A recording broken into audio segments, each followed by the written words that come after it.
નમસ્કાર મિત્રો. તમે ક્યારેય નોંધ્યું છે કે મહિનાના અંતે તમારું બજેટ કેમ ખોરવાઈ જાય છે?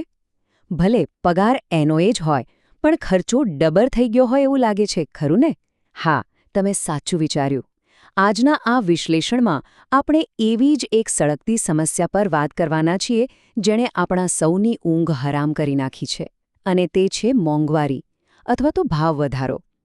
આ એક એવો અદૃશ્ય દુશ્મન છે જે આખા દેશના અર્થતંત્રને અંદરથી હચમચાવી રહ્યો છે. તો ચાલો આજના આ ખાસ વિશ્લેષણમાં મોંઘવારીના આ ચક્રવ્યૂહને એકદમ સરળ ભાષામાં લીટીએ લીટી સમજીએ. હવે જુઓ, ઘણા અર્થશાસ્ત્રીઓ મોંઘવારીને એક ધીમા ઝેર સાથે સરખાવે છે, અને આ વાત એકદમ સાચી પણ છે.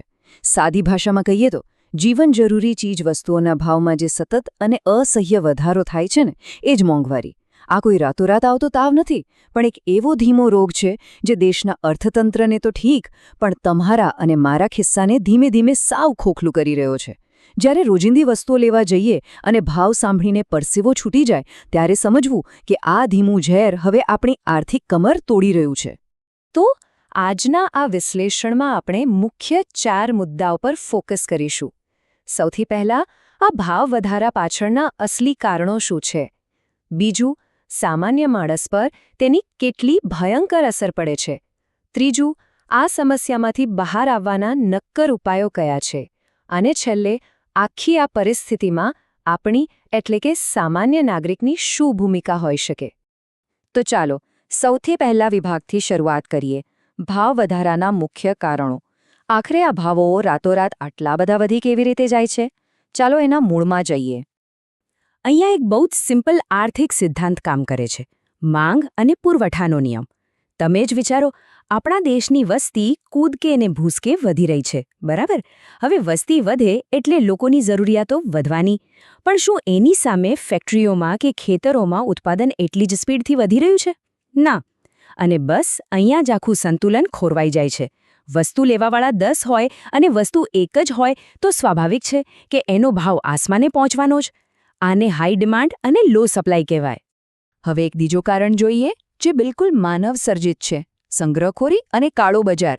ઘણીવાર એવું બને છે કે બજારમાં ખરેખર કોઈ વસ્તુની અછત હોતી જ નથી. હા, તમે બરાબર સાંભળ્યું. કેટલાક સ્વાર્થી વેપારીઓ ગોડાઉનમાં માલ ભરીને બેસી જાય છે. આનાથી માર્કેટમાં એક કૃત્રિમ અછત એટલે કે આર્ટિફિશિયલ શોર્ટેજ ઊભી થાય છે. અને જ્યારે લોકોને એ વસ્તુની સખત જરૂર પડે, ત્યારે એ જ સંગ્રહખોરો એ માલ ડબલ યા ટ્રિપલ ભાવે વેચીને ગેરકાયદેસર નફો કમાય છે. આ સીધી રીતે લૂંટ જ છે, જે મોંઘવારીના આગમાં ઘી હોમવાનું કામ કરે છે. હવે વાત કરીએ એક એવા ફેક્ટરની જે બહુ ચર્ચામાં રહે છે: કાળું નાણું અથવા બ્લેક મની. હવે તમે કહેશો કે કાળા નાણાંને મોંઘવારી સાથે શું લેવા દેવા? જુઓ, જ્યારે બજારમાં હિસાબ વગરનું નાણું વધે ને, ત્યારે લોકોની ખરીદ શક્તિ અચાનક જ વધી જાય છે. જે લોકો પાસે 2 નંબરી પૈસા છે, એ લોકો કોઈપણ ભાવે વસ્તુઓ ખરીદવા તૈયાર થઈ જાય છે. એ લોકો ભાવતાલ નથી કરતા. આના લીધે બજારમાં ઓવરઓલ વસ્તુઓના ભાવ ઊંચકાઈ જાય છે. અને બિચારો પ્રમાણિકપણે કમાતો સામાન્ય માણસ આ વધેલા ભાવનો ભોગ બને છે. આ ઉપરાંત સરકારી નીતિઓ અને ટેક્સની આખી એક સાંકળ છે જે સીધી આપણા રસોડા સુધી પહોંચે છે. કઈ રીતે? દાખલા તરીકે, પેટ્રોલ અને ડીઝલના ભાવ વધે કે સરકાર એના પર ટેક્સ વધારે એટલે સીધી વાત છે કે માલસામાનની હેરફેરનો ખર્ચો વધી જવાનો.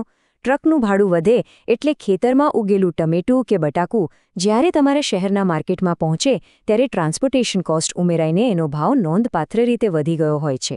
આ એક એવો ડોમિનો ઇફેક્ટ છે જેમાંથી કોઈ બચી શકતું નથી. અને એક છેલ્લું કારણ, જેના પર આપણું કે સરકારનો કોઈ કંટ્રોલ નથી, એ છે કુદરતી આફતો. આપણે ત્યાં ખેતી મોટે ભાગે વરસાદ પર નિર્ભર છે. ક્યારેક ભયંકર પૂર આવે, તો ક્યારેક દુષ્કાળ પડે, કે પછી કમોસમી વરસાદ અને વાવાઝોડું આખી સિઝનનો પાક બગાડી નાખે.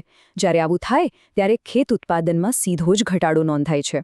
માર્કેટમાં અનાજ, કઠોળ કે શાકભાજી પૂરતા પ્રમાણમાં પહોંચતા જ નથી, અને આપણે આગળ જોયું તેમ અછત સર્જાય એટલે ભાવ સીધા જ ભડકે બળે છે. તો આ તો થયા કારણો. હવે આપણે આજના આ વિશ્લેષણના બીજા અને સૌથી સંવેદનશીલ વિભાગ તરફ આગળ વધીશું: સામાન્ય વર્ગ પર મોંઘવારીની ગંભીર અસરો. આ માત્ર કાગળ પરના આંકડા નથી હોતા દોસ્તો. આની સૌથી વધુ અને કડવી અસર પડે છે સમાજના ગરીબ અને મધ્યમ વર્ગ પર. એમની હાલત તો સૂડી વચ્ચે સોપારી જેવી થઈ જાય છે. આવક ફિક્સ હોય, એમાં કોઈ વધારો ના થતો હોય, પણ સામે ખર્ચાઓ કોઈ રોકેટની જેમ ઉડતા હોય. આવી પરિસ્થિતિમાં જીવનધોરણ એકદમ કથળી જાય છે. માણસ પોતાના પરિવારને 2 ટંકનું પૂરતું જમવાનું આપવા માટે પણ ભારે સંઘર્ષ કરતો થઈ જાય છે. મધ્યમ વર્ગ તો બિચારો પોતાની ઈચ્છાઓ અને શોખ તો બાજુ પર રહ્યા, પોતાની મૂળભૂત જરૂરિયાતો પર પણ કાપ મૂકવા મજબૂર બની જાય છે. આ ખરેખર એક પીડાદાયક વાસ્તવિકતા છે. આર્થિક ભીંસની સાથે સાથે એક બહુ જ ચિંતાજનક અદૃશ્ય અસર પણ જોવા મળે છે. નૈતિક અધપતન, એટલે કે મોરલ ડાઉનફોલ. સાંભળવામાં થોડું કડવું લાગશે, પણ આ જ સત્ય છે. જ્યારે મોંઘવારી માઝા મૂકે અને ઈમાનદારીથી કમાયેલા પૈસાથી ઘર ચલાવવું અશક્ય બની જાય, ત્યારે માણસ પર અસ્તિત્વ ટકાવી રાખવાનું ભયંકર પ્રેશર આવે છે. અને આ જ દબાણ હેઠળ ક્યારેક લાચારીમાં લોકો લાંચ, રૂશ્વત, ભ્રષ્ટાચાર કે ચોરી જેવા ખોટા રસ્તે વળી જાય છે. માત્ર ટકી રહેવાની આ લડાઈ સમાજના મૂલ્યોને ધીમે ધીમે કોરી ખાય છે. અને પૈસાની આ ખેંચતાણ ઘરની 4 દિવાલોની અંદર પણ બહુ મોટી ઉથલપાથલ મચાવે છે. મોંઘવારી માત્ર તમારું બેંક બેલેન્સ જ ખાલી નથી કરતી, તે તમારી માનસિક શાંતિ પણ છીનવી લે છે. જ્યારે મહિનાની 15મી તારીખે ઘરનું બજેટ ખોરવાઈ જાય ને, ત્યારે નાની નાની વાતોમાં ઘરમાં કકડાટ અને ઝઘડાઓ શરૂ થઈ જાય છે. પરિવારના દરેક સભ્યના મનમાં એક પ્રકારનો અદૃશ્ય માનસિક તણાવ છવાયેલો રહે છે. અહીં કેવો બોજ છે જે બહાર દુનિયાને નથી દેખાતો, પણ રોજ લોકોના મનને અશાંત કરે છે. હવે સમસ્યા ગમે તેટલી વિકરાળ કેમ ના હોય, ઉકેલ તો શોધવો જ પડે. તો ચાલો આપણા 3જા વિભાગમાં વાત કરીએ આ મોંઘવારીને ડામવાના વ્યવહારુ ઉપાયો વિશે. જો પ્રેક્ટિકલી વિચારીએ તો આ કોઈ એવી જાદુઈ લાકડી નથી કે ફેરવી અને મોંઘવારી ગાયબ. આખી દુનિયા સમસ્યા સામે લડી રહી છે. પણ હા, જો ચોક્કસ પગલાં લેવાય તો આને કંટ્રોલમાં ચોક્કસ લાવી શકાય.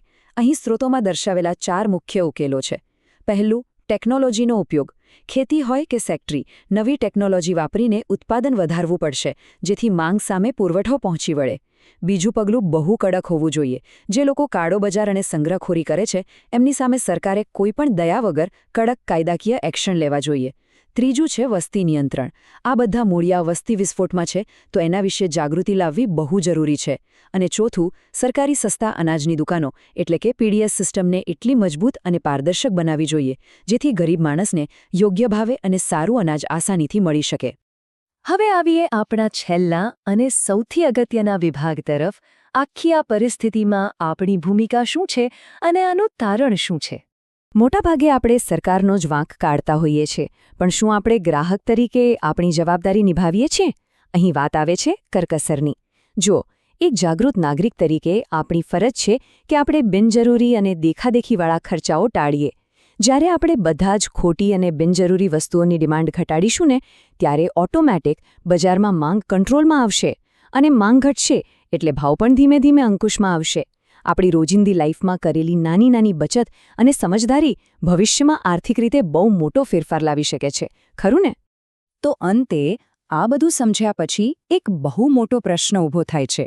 શું સરકારની સાચી નીતિઓ અને આપણા જેવા સામાન્ય લોકોનો સહકાર, આ બંને ભેગા મળીને મોંઘવારી નામના આ વિકરાળ રાક્ષસને ખરેખર હરાવી શકશે? જવાબ છે 100% હા. જો આપણે સૌ ખભે ખભો મિલાવીને જાગૃતિથી કામ કરીશું, તો આર્થિક સ્થિરતા ચોક્કસ પાછી લાવી શકીશું. અને તો જ દેશનો દરેક નાગરિક શાંતિ અને સંતોષભર્યું જીવન જીવી શકશે. તો મિત્રો, આજના આ એક્સપ્લેનરમાં બસ આટલું જ. આશા છે કે મોંઘવારીના આ ચક્રવ્યૂહને સમજવામાં તમને મદદ મળી હશે. તમારા વિચારો પર ચોક્કસથી મનન કરજો. આવજો.